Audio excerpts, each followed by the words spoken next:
making section perspective like this one.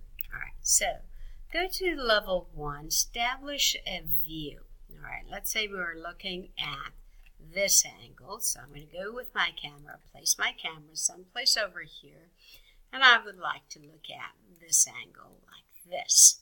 All right, and then I pull it back and I say, am I happy with that view? And you may be very happy with your view, but this wing wall is blocking your view and you don't quite like it. So what you like to do is, and you've created view number 3, you want to go to level 1 and you want to identify where the camera is. So we're good with that. Then we like to go to view number 3 and we click on this section box. We're in view number 3, we click on section box.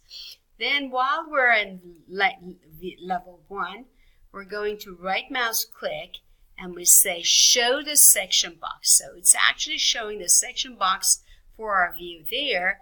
We like to move it forward so we skip that wall barely. Okay, so now I go to the view 1 and you can see that I've moved that section box forward, so I skip the wing wall and I see everything behind it.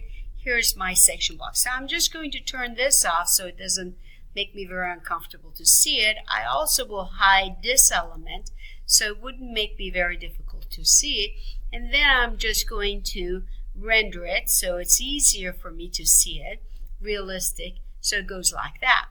And if I like, I can just turn this back on so I can reduce it much smaller like this. And if I want, I can change my view just a little bit, so I get to see what's the interior like. Okay, there we go. And I think this is a good one, all right?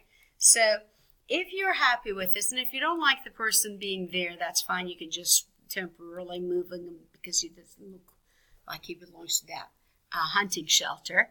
So I'm going to hide the element like this and lower this one a little bit more so my composition is not terrible.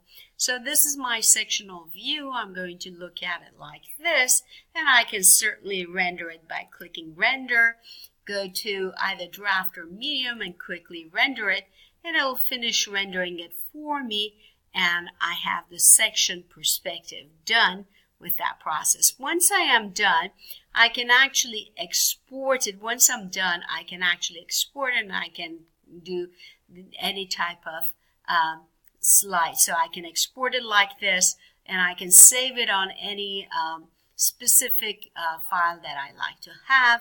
So if you want to go there and you want to create a hunting shelter file, you can actually go and say images and clips, and here's the 3D view, and save. You save it and later on you can import it however you wish. It's a crisper drawing than otherwise.